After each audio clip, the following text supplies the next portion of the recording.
everybody. My name is Dee Nicholson, and I am honored to be serving you all as the president of RV's Student Government Association. I want to thank you all for taking the time to be here today, and I'm very excited to be presenting Katie Meyler. She is an RVCC alumni and founded More Than Me, which you're going to hear about soon. I was thrilled when our students chose More Than Me as our global outreach partner for the 2015-16 school year. And I'm so thankful that Katie was able to take the time out of her crazy whirlwind schedule to be here with us today. Now, Katie might not remember this, but I've known her for 5 years now, because when I was a junior in high school sitting down at lunch in Watchung Hills, she walked into the building dressed in a schoolgirl's uniform and came right up to my table and said, "Hi, I know I'm not supposed to be here, but I'm Katie and I'm trying to get people to vote for me. I have this organization that's getting women out of sexual trafficking in Liberia, and can you just take this card and go and vote for me, please?" And I was so impressed by anyone that would have the guts to come into a high school and walk up to a random stranger and just talk to them like that. So I went on and I took her card and I followed her on Facebook, and it has been such an enormous pleasure to be coming around and seeing her here after the amazing journey that I feel like I've been on with her. Did you vote? I did vote. Every day. I voted every day. We have a short introductory video for you guys about Katie. She's been featured on a lot of different news segments and has been one of Time Magazine's People of the Year. And this clip is from the Today Show, so I'm going to show that to you guys real quick.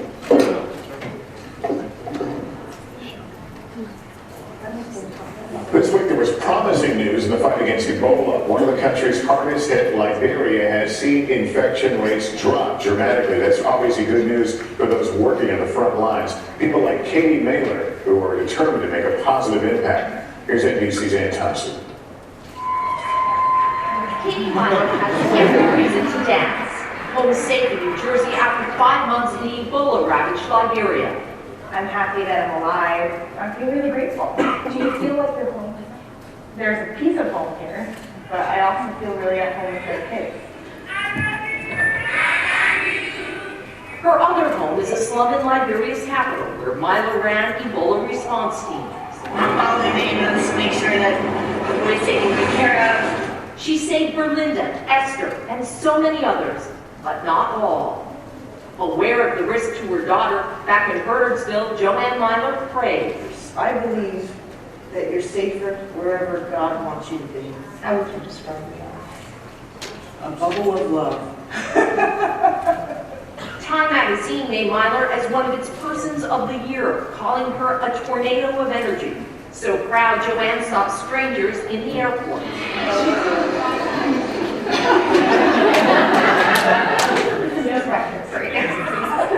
Obama was the Time Person of the Year. Landing in New York, Meyler says she was pulled aside for more than 2 hours of questioning, even though she had spent nearly 3 weeks outside of Liberia and had no symptoms. That was hard to come back to. Next month, schools in Liberia will resume after being shut down to curb the spread of Ebola. Meyler would reopen for More Than Me Girls Academy, which won the $1 million grand prize at the American Giving Awards. It's ridiculous and embarrassing that a 10-year-old girl is selling herself because she needs a clean glass of water. To me, what's scary is what goes on before Ebola and what will continue to go on after Ebola. You know, there's no running water or 100,000 people living without bathrooms. Like, these things need attention. In so many ways, Katie Meyler's work is just beginning. For today, Ann Thompson, NBC News, Bernardsville, New Jersey.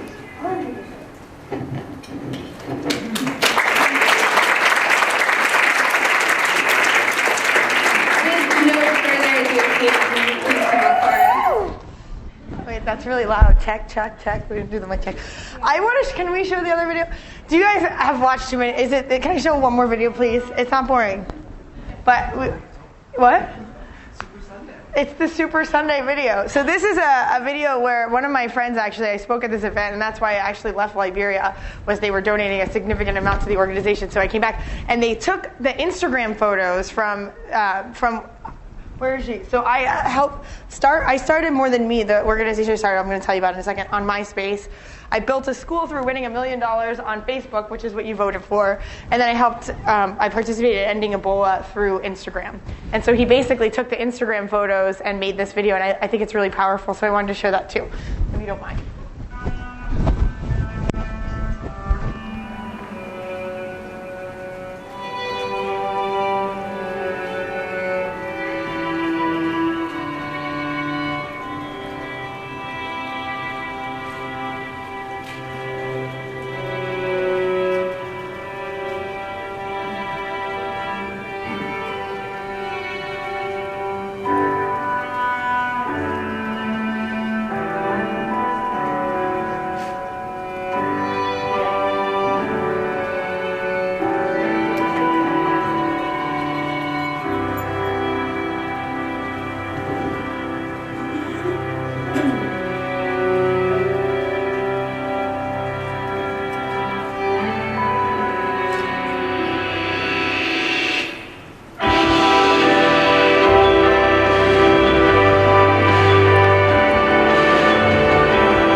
one more video. Just kidding.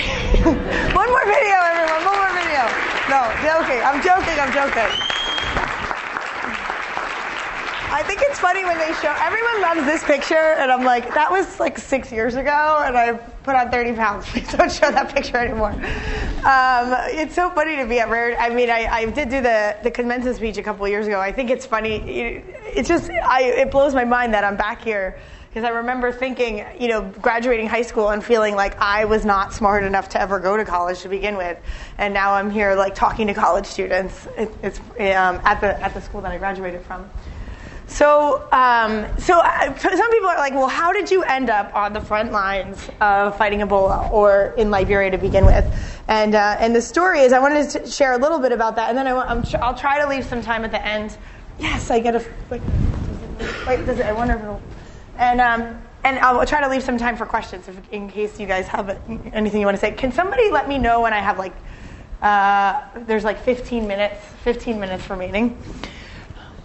I showed that one already. So I grew up in Bernardsville. So do you guys know where Bernardsville is, right? We're in Innsbruck. So the King of Morocco and Arnold Schwarzenegger and Mike Tyson, they own these estates right in this area. And I always tell people, but like my mother, and I grew up in this town, and people think it's a little bit of a contradiction, but my mom worked, when I was a kid, she was working at the overnight shift at Lipton Tea Factory in Flemington, making minimum wage. And we were like free lunch, I was a free lunch kid, and I used to wear these like mismatched clothes from bags that were like left on our front porch by families who felt sorry for us. And I remember thinking, if there is a God, he's very mean, because everybody around me gets to go on vacation, they get these nice clothes, their parents give them a credit card, and my mother is crying at Kmart when she has to pay for my back to school clothes. I thought my life was really hard. On top of financially struggling, being real, I skipped the first poem that I usually do. If you look at RVCC, I do it at the end of the commencement speech, and I'm not going to do it again. I'm going to do a different one at the end of the speech. But I talk about how when I was 8 years old, I found my uncle who died next to me of a heroin overdose. So on top of that, there was like a lot of drugs and abuse and chaos. And my escape for all of that was I got really involved with my youth group at my church, and like my youth group would do all these trips, and we'd go into New York City, and I play guitar like Phoebe from Friends. Is that show still going on? And I should have brought my guitar with me. If you guys are following on social media, I always post like I'm in the backseat of a taxi in New York City, and I write these songs, and my favorite, I know I shouldn't be talking about this, but I have to tell you about the man. His name is William, and he's from Dominican Republic, and we wrote a really cool song on the subway the other day, and he's like the 70-year-old man who plays guitar, and he doesn't speak English, and it was beautiful. But anyway, so we would go into New York City, and I would play songs with the homeless, and it was just really good for me. We would go into old folks' homes, and I would paint their fingernails and sing them songs, and they were really bad songs, but I don't think they could hear them, and but you know what it did for me was it really helped me. This was during high school. I wasn't doing this to go to college or to get for my resume. I didn't even think I was going to college. So I was doing it because it felt good, and I was doing it because there was a lot of crazy stuff going on in my house, and it was a way to it was a way to see a world bigger than myself. And I got addicted to it. And then my youth group was going to Haiti, and I was 17 years old, and my little sister's here, Nicole. We were here, so she just went to Romania recently. She goes to school here, and I made this sign that said "Send Katie to Haiti." And I stood outside of grocery stores, and these old ladies, they're so cute, like put $1 in my thing. But I went and I realized some facts, and someone told me 88% of the world lives in developing countries, which is just a politically correct way to say in poor countries. And what does that mean? It means that it means things like 2 out of 5 people don't have access to clean drinking water. It means that 1/3 of our world lives without electricity and in a state of energy poverty. And we don't really think about these things, but what does it mean not to be able to put on heat, or to be super hot and not be able to put on air conditioner, or to be at nighttime and you can't, there's no light. So as soon as the sun goes down, you can't see. I mean, these things impact people's lives in major ways. Hospitals that have, or no hospitals at all. And kind of my whole world kind of flipped upside down, and I realized, holy crap, I'm the wealthy Bernardsville person, and these kids were me growing up, but the divide was a lot bigger. And that, this is my basic introduction to international development. At 17 years old. So then I ended up going, I was the first person in my family, I came to Raritan Valley, and I transferred to the school in Minneapolis, and I did my internship working with street kids in Bolivia, and I met this little boy named Carlito, and he slept under a car at night to keep warm. We would use the engine, and he was 4, and his brother took care of him. His brother was 6, and I knew, this is what I want to do with my life. There's nothing else I want to do. And so I ended up graduating. I graduated from college, and I got this job working for this international aid organization that they sent me to Liberia. So people are like, how did you end up in Liberia? I'm like, Liberia? Nobody chooses Liberia. Liberia chooses you. you. And and it's choosing all of you in this room right now. I feel like if you hear about Liberia, you have a responsibility. And we do actually have a historical responsibility and connection to this country. I started Googling it, and I learned that freed American slaves founded this country. And that's why it's called Liberia, meaning liberty. It has an American flag that has 1 star. Instead of 50, they speak English. There's counties called Virginia and Maryland. And I also, when you Google it, you find out about, have you guys ever heard of the movie Blood Diamond? It was like Leonardo DiCaprio, if you ever get a chance to watch it, or if you've watched it, that's about a civil war that took place in Sierra Leone and Liberia. And so one of the world's like most brutal civil wars that ever took place on the planet happened in Liberia. And I don't normally say all of this in my speech, but we're in, you guys are college students, but like literally like, the genitalia of men, like men's genitalia was like cut off, and like people were wearing it as necklaces, and little girls they were raped with glass bottles. And I mean, some of the most horrific acts, that have ever happened on our planet took place in Liberia. And it was 14 years of this, and it broke the entire infrastructure of the country. And I arrived, the war ended in 2003, and I came 3 years later, and there were still empty bullet shells on the ground. And I lived with 86 children whose parents had been brutally murdered in war, and many of these children were forced to watch it happen. And they were telling me the stories. And I'm like, I remember when I first got there, I was so overwhelmed that I'm cooking my meals on a fire, and it was so much work I stopped eating, and then I was like counting the days until I could leave. I'm like, I miss Mexican food, and I was thinking I was gonna like lie and say that my grandma died, and like I gotta go. Sorry, my grandma. I was like really having a hard time. It was intense. I remember, there wasn't electricity, no running water. I'm taking bucket baths. Some of the most beautiful moments I ever have in my life. I remember, with these 86 orphans, and they're singing these songs, and they're so beautiful. I'm just like bawling, but not because it was sad, but because it was so beautiful. And they go to bed at night, and the stars are just the most beautiful stars you can imagine. And I'm in my bucket bath, and it's freezing cold water, and I'm pouring it on my head, and I'm screaming, like taking a bath under the stars with freezing cold water. And it was definitely really difficult at first, but I got used to it. And I'm a city person. Right now, when I'm in the States, I'm usually in New York City. I'm staying right now in Chelsea, so if anyone wants to come salsa dance, let me know. And so I love people, and I like learning. I like being around a lot of energy. So I would like come into the city as much as I can, and I would meet these kids. And I heard about this place called West Point. And everyone said nothing good ever comes out of West Point, and you're not allowed to go there.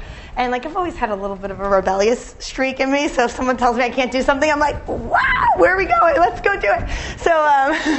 So this is West Point, and it's like one of the worst slums in West Africa, one of the most dangerous slums. It's the highest rates of child prostitution. It's where all the former child soldiers would go and live from Liberia. And I went in there, and I made some friends. At first, it was like really obviously super uncomfortable. Like you walk in, and it's like, every single form of like the rawest form of humanity, it like smacks you in the face. Like it attacks your senses.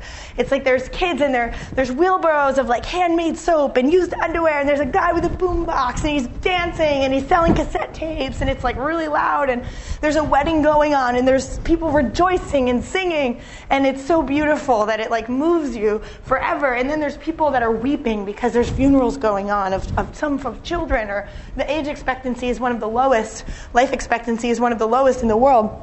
And people are mourning so deeply that it like pierces your bones. And it's all happening all at the same time. And there's animals hanging upside down, and they're like selling the meat, and there's flies everywhere, and there's no bathrooms, so you're like stepping over human feces, and there's garbage. But the colors are beautiful because, people are they hand wash, and they hang their clothes everywhere, and you're like walking into the clothes, and it's like, where am I? This is insane. This is like, but it's amazing. And it's the most beautiful and most awful forms of our humanity. right in front of you and like smacking you in the face, but they can't hide it because they don't have these big houses. You know what I mean? They people are like living on top of each other, and they, you know, and there's no, you know, I feel like in the United States, like your neighbor could have cancer and be dying, and the only way you would know is if the ambulance pulls up, you know, or like there could be a baby being born, or things that are going on to our neighbors or our friends or people around us all the time, and we don't know about it. And there, they don't have that. They don't even have that choice. They need each other to survive. So, you know, and everything's out there in the open for you to see. So that's West Point. So I make friends with some of the community members, and they're like this group called the West Point Women for Health and Development, and they're showing me around, and I meet these children. This is Yvonne; she's one of my kids, and there's, you know, and I start to meet some of these kids, and they're telling me their stories, and young girls they're polishing shoes. Children in general, all children, you know, polishing shoes. They're working. They're selling peanuts. They're selling bananas on their heads.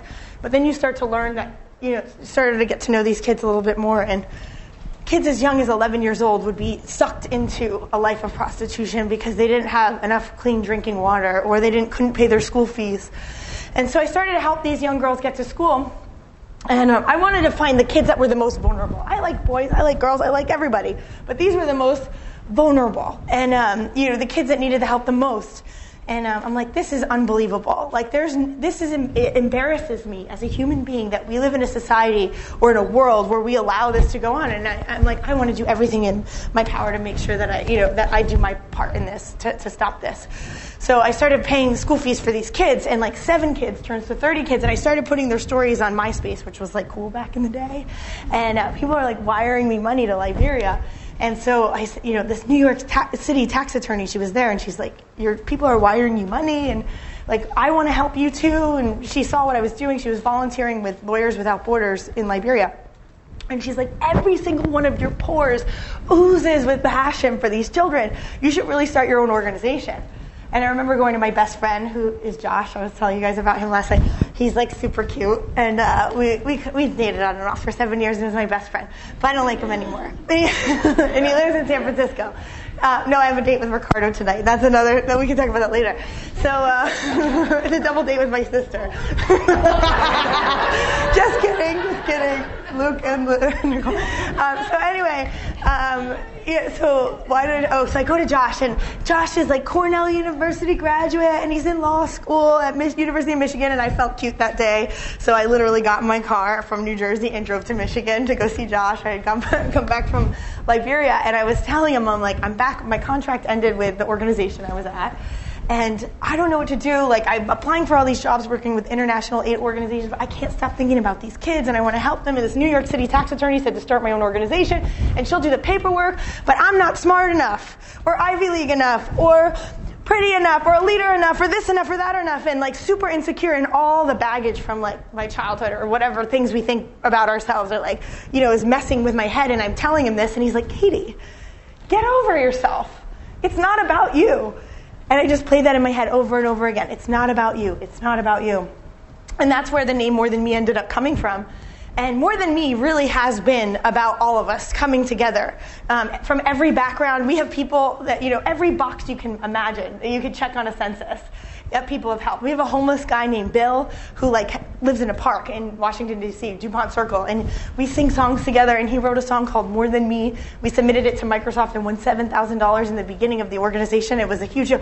And then there's like a family from Lebanon who dresses from head to toe, like they're, hardcore Muslim, and, they call me daughter and invite me to live in their house in Liberia. They're like Lebanese family, and cook for me and like teach me how to make really good hummus and all different things. And then there's my mother, who's this like hardcore, like born again charismatic Christian. She falls on the ground and says speaks into, and she gives money, and everyone's involved, and these are people that normally don't like each other, and all of us can come together around the idea that no little girl should be on the street selling herself when her biggest dream is to go to school. And that's what I really love. I mean, I feel so lucky, to be running More Than Me, that I get to meet all these beautiful, amazing people like yourselves who, who care and who come together. So anyway, so we started paying school fees for these kids, and I'd show up to the school randomly, right? Like I'm like showing up to the school that they were going to, and more than me, we got our 501c3. I'm screaming so loud that the whole world heard me, and then I go back to Liberia. I'm raising money as much as I can. I'm struggling the whole time. I didn't have an income to start out with, and I'm doing crazy things to make money. That's another story. It's a book in the chapter, or a chapter in the book, and then I get back to Liberia, and I'm paying the school fees, and I show up to the schools where the girls are going. There's one school that 95% of the kids were at, and the kids are playing, or the teachers are not there, or they're sleeping. The kids are sleeping. Like, they're never learning. And like then the cherry on the cake was the kindergarten teacher was watching pornography on her cell phone in the middle of the kindergarten class, and I'm like seeing this through the window, and I was like, no, I'm not like busting my butt and doing everything I possibly can to help these girls go to school, and they're not learning anything. This is not happening. So we called the community together. I was like, well, what are we going to do? And they're like, well, we need to start our own school. So the community is saying this, and the community is they're not literate themselves, but they know they want the best for their children. So they wanted their own school, and I said, well, here we go. I'm like, I don't even know how to use a comma in a sentence, and we're going to start a school. Let's do it. No, I went to RVCC. I know how to use a comma. Wink, wink. So anyway, you're not even going to believe this. It feels like a fake story, but I promise you I'm not lying. Ask my sister. So then I'm like, okay, well, we're going to start a school. Where are we going to get that? This is the most populated area, like in the entire West Africa, like, in all of West Africa, in the center of Liberia. Where are we going to find a building? So I'm looking for a building, and I can't find anything. Everybody, there's a land dispute issues,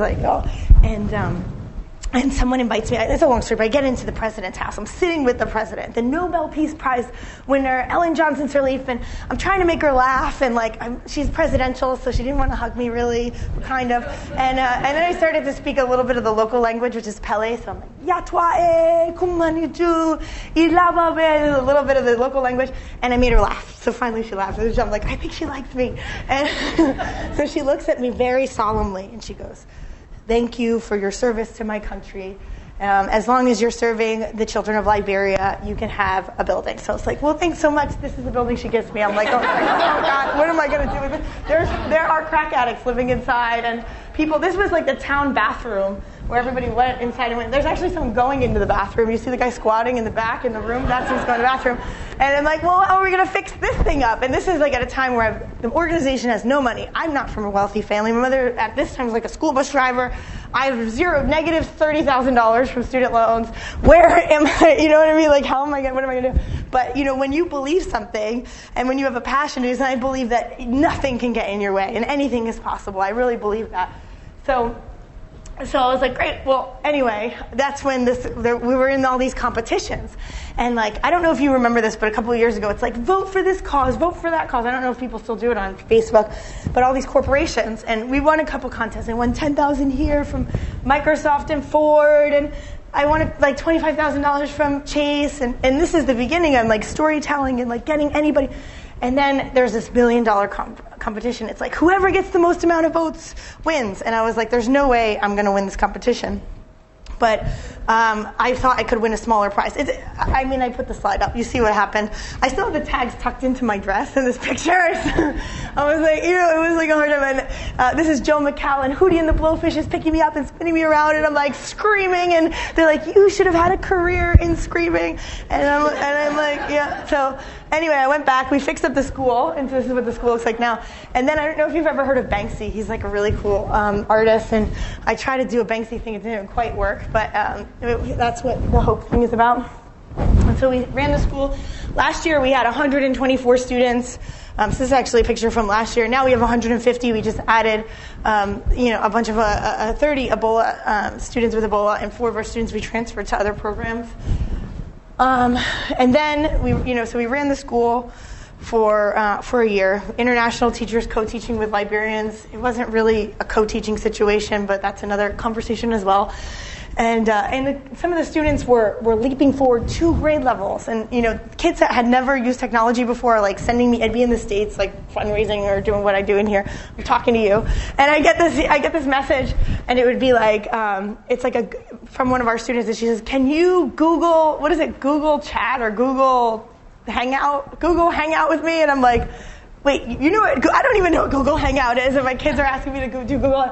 And I'm excited, and there's all this momentum. And I mean, I'm not going to lie, there were some really bad things that happened this year too. It was like the good and the bad, and and then we actually had a case at our school, and we had to deal with rape became illegal 2 years ago in Liberia. So this is like a normal thing that takes place, unfortunately, especially in the community that I work in. And we had to deal with that, and there was ups and downs, but a lot of momentum, and we were excited about where we were headed. And then Ebola hit. I remember, it came in March of last year, but it started getting bad in the summer. Came into the center of the city. I'm like, if this thing hits West Point, where my students live, it's over. You know what I mean? Like, our kids are they might die. There's a big chance they're not going to make it. It's not that Ebola is actually easy. It's not easy to get, but they live on top. People are living on top of each other. You cannot sleep in the homes in West Point without touching this, somebody else, because there's so many people that are. And I was at a board meeting in New York. I go back and forth. I spend about half my time in Liberia and half my time here. I don't run the day-to-day programs. We have people that are way smarter than me, way more qualified to do that, doing that on the ground. And then I saw this picture, and it was in like the New York Times or in some big magazine. And I sent a message to my program director, like country director. We had to send all of our international staff out of Liberia because the president said, nobody can stay unless you're working on Ebola, and it's you're a healthcare emergency organization, so we send our staff. And that little girl on the right in the pink shirt, she was a teenager, her name's Albertita, was like, that's one of our students. And this is like, I don't know if you were following Ebola, there was like this big ransack of like this Ebola treatment center in West Point, and I'm like, my students are there.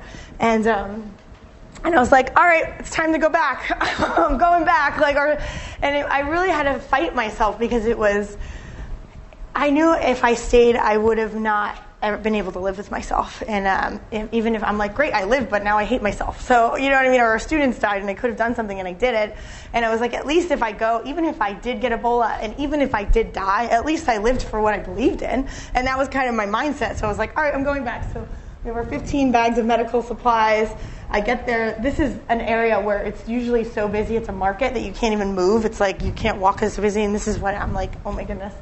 And so the area was quarantined. These are some of our students' parents. Like, it's almost like jail. They're angry. You could feel the unrest. It felt like war was going to happen. A kid got shot and he died. It was just like a disaster. And it was quarantined, so you couldn't go in and you couldn't come out. But like the police officer, I know the chief of police, so he told me that I could go in. So I went in and the first thing I did was I went in with my staff to make sure all of our students were safe, and they were. A couple arguments with them because some of them didn't believe that Ebola was real. There's a big it was a political thing. I got my 15 minutes. This is a team that, these are different leaders in the community. So we ended up putting together this coalition, and we're like, when the people get sick, they call the ambulance, and the active case finders go, and the police, and it was like this whole thing, and we bring them here, and if there's no treatment unit, then we bring them food, and they can't leave, and it was like, this is what happens for every stage of everything. And it went so well, the president asked us to expand not only from West Point into 4 other some communities. So, we didn't have 1 ambulance, we actually had 3, and then, I always tell this story just because I feel like my life now, from this point forward, is in memory of a little girl named Sarah and another boy named Charlie. I've watched a lot of people die, or I know I met a lot of people along the way that didn't make it, but for some reason these 2 kids stand out to me the most, probably because I got to know them a little bit. And she was 10, and she looked so strong. We picked her up, and I gave her these Beanie Babies, and the security at the hospital, they're like fighting me. They're like, ma'am, you must leave. This is not safe. And I was like, get away from me! And I'm like looking at her, and I'm like, baby girl, you're going to make it. You're going to make it. And I'm like, she's looking at me, and she's believing me. And I'm like, when you throw up, you got to drink your water. When you vomit, you gotta, when you have diarrhea, I'm like, you're gonna throw up your food. And I'm like, I'm basically lying to her. I'm telling her she's gonna make it, but I don't know what else to say, and her mom's not there, and she's walks in by herself. This hospital doesn't even have a roof. It's like plastic bags, this tarp, and she never came back again. So she's like an example of this is not just an epidemic. It's not just cases. These were real lives. These are real stories. Over 9,000 lives, 10,000 lives were lost. And many of them were children. Children were especially vulnerable. There's no system to tell her mom, so I went and And I couldn't get it out of my mouth. I just started weeping, and she knew. This is a more hopeful story, and I'm ending at this story, but Esther is a little girl in the Time magazine. I'm like, why is she crying? Everyone's so happy and like celebrating. It's a survival party, and they all survived. She's upset. Why is she crying? And they're like, well, she's the only one in her family that survived. And she, they were releasing all the patients. She was being released to where? She doesn't have anywhere to be released. There's no infrastructure. There's no health. It's just there were no foster care. Like, was she just going to go walk down the street? I don't know what was the plan. I said, I'll take her. So she comes over, and I don't know how many other kids are. I mean, there's like thousands of children that were orphaned, and we have 30 in our school, but we're looking for, there's organizations to pay their school fees and hopefully reintegrate. I mean, the reality is it's not a good situation, and so anyway, this is probably, Time, that's her now. She got her hair cut off. It's grown back, but so what's more exciting than Time saying you're a person of the year? It's the community. 200-300 people in the streets marching with signs that said the world ran out on us and you ran in. And there's no greater joy for me. Of course, I love that Time magazine. Anybody who wants to give us publicity, please. I know that there's media in the room. Like, the more attention and publicity we get, the more I can exploit that to help these people. You know what I mean? To do more good for Liberia, and that's what Time has done for me and the organization. But what these people did when I was leaving, and they made this was really just to say, oftentimes media will say this organization's doing great or that one, and the reality is actually they're not doing very much at all. So this meant the world to me. When you were singing, I was weeping. And so I wanted to end with what's scarier than Ebola. And I think what's scarier than Ebola is that we live in a place and in a world where we allow, child prostitution to go on. We allow people to live without clean drinking water, their basic needs. Obviously there's needs everywhere in the world, but these are just some of our basic needs. And that I think it's the broken infrastructure that we can't just like Band-Aid these things, and give food to starving people. You're keeping them alive for the day. We need to solve these problems, and you can invent to solve them. You can use business to solve them. You can make money and solve problems. And that is what's scary. This is a picture I took after West Point, the community I work in, was completely Ebola free. And here's this little girl named Evelyn who's selling all day long with sweat pouring down her face, and living in an abusive situation. This is happening time and time and time again. And so I wanted, how much time do I have? 10 minutes? 5 minutes? Be 5. Because I usually end with, I'm going to end with a poem, and then I'll, if you have a few minutes to answer the question. So it's called She Is My Promise. So I wrote this poem. I came back from Liberia before Ebola, and I was telling the story of this little girl, and some people said, can you soften the story up a little bit? It's really hard for us to swallow.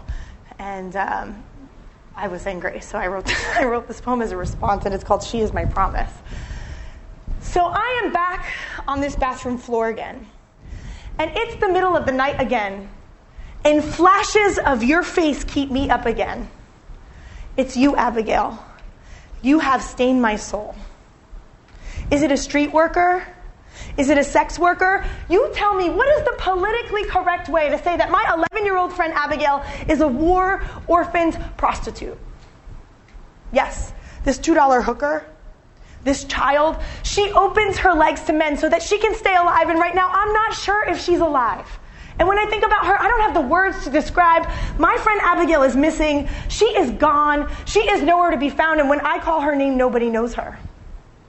Her community tells me matter-of-factly, she's vanished. Her country shushes me. It's not good for their reputation. My country tells me it's not polite to talk about her. Here she is the blame of a corrupt government in a country that people know nothing about. Here she is just another abstract thought that would never cross someone's mind on a line to purchase a cup of coffee that costs more than she would make selling herself for one day. Here she is just another Facebook cause that people might check they like because it's trendy or because it's easy. She is the bottom of the earth to a world that has been brutal to her, that has beat her up and raped her in ways that people who could read would never be able to pronounce. Now this small child is gone. And I've promised her that I would come and find her, and I can't. So I'm up again, on this bathroom floor again, and it's the middle of the night again, and I need to scream her name. Abigail! Where are you? I'm trying to find you. I haven't forgotten you. I am struggling to find words to talk about you. People here are offended by you, disturbed by you. I am too. You keep me up at night, and I hope that you always do. You are my vow, my promise. I'm coming to get you.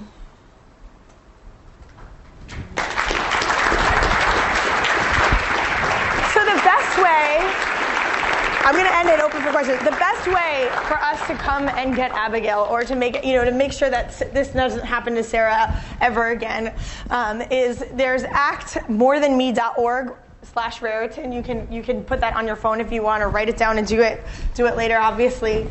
And it's a monthly commitment. I'm about to launch a campaign where we're trying to get 4 million people to donate $4 a month, which is the cup of a cup of coffee, an expensive cup of coffee. And what that would equal is 3 times the amount of of the education infrastructure budget, and we will use that money to invent solutions around education for Liberia and rebuilding the education infrastructure. So that's one. Let me see if there's anything else here. So that's that. And then if you want to follow the journey, I tell all my crazy stories. I'm like, literally, one day I'm singing songs on the train with a homeless person. The next day I'm meeting with a billionaire. The next day I'm in Liberia. Then I'm in Brazil, jumping in the ocean. So if you're interested in that journey, it's you can follow me on Instagram at Katie Meyler. If you just want to know about our program and our girls and our students and our journey with just only about our program, you can follow morethanme.org on Instagram. And it's Facebook More Than Me, Twitter More Than Me.org, and More Than Me.org there. But I don't know if we actually have any time for questions because I took up all the time. Do we? No, I don't know. Any burning questions that anybody has? Yeah.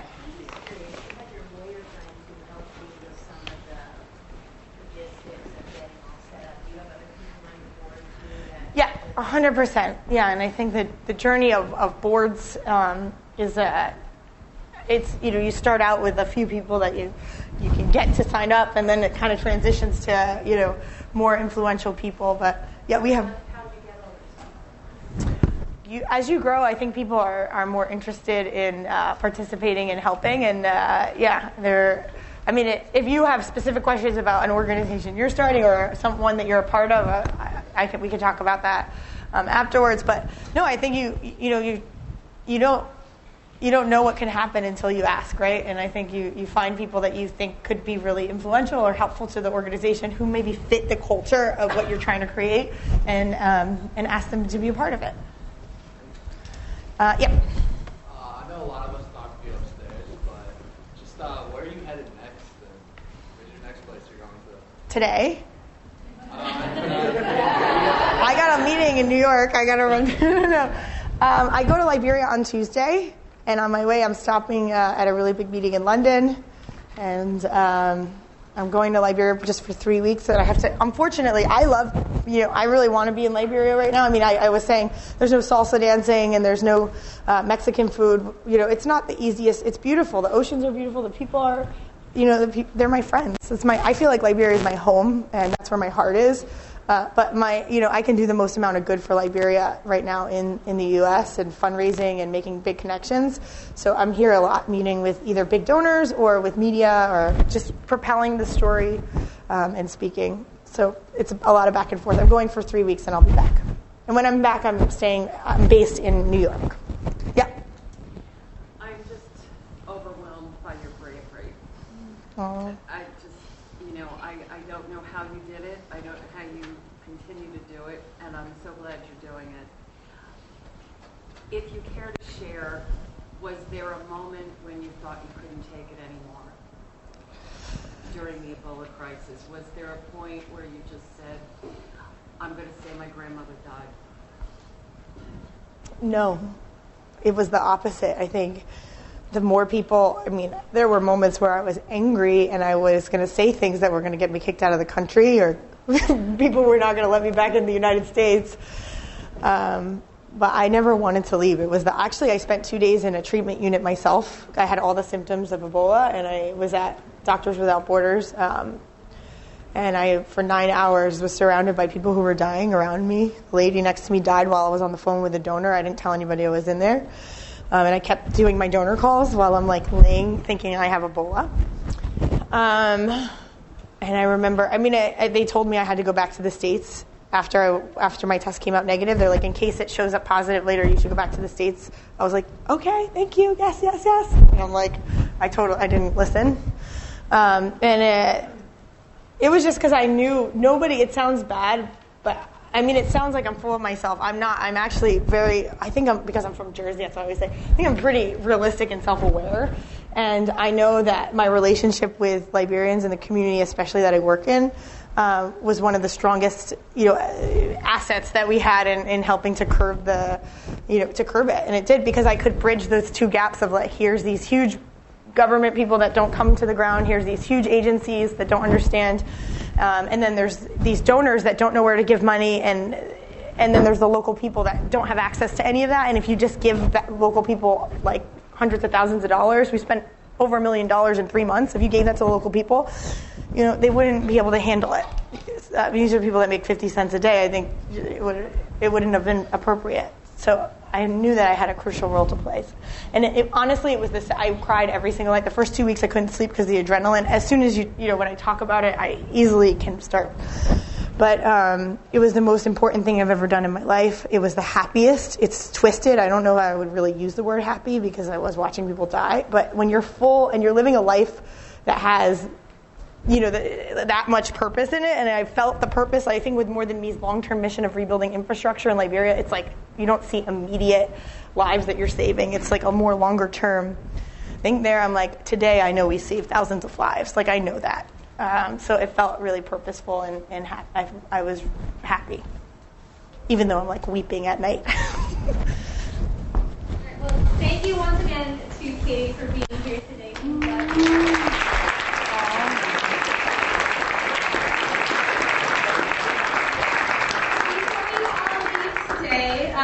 We have a little surprise for you, Katie. Woo! So all of the clubs and organizations and the faculty and staff have been fundraising all semester long for More Than Me. And our faculty and staff have raised $3,000, and our student clubs and organizations have raised $2,000. I had no idea. No one told me this. Woo! Aww. That's really sweet. I had no idea. That's amazing. And our clubs and organizations have pledged to double our $2,000 by the end of these courses. You can do it. We know we can. You can do Thank it. you for being here and taking the time and for inspiring us. Thank you. Amazing. Thank you for being a part of my journey too. All of you in this room, but also as an institution, Reardon has played a huge role in my life. And I think if there's any message that I would hope that you would leave with today, it would be that the only people that do extraordinary things are ordinary people, are people like you sitting in these chairs. And it's not just a fluffy, nice thing. Our world needs you to be extraordinary. It needs you to go and do the thing that you're most afraid of. There's a lot of things that need solutions, and there's nobody else coming to save our world but you. Thank you all.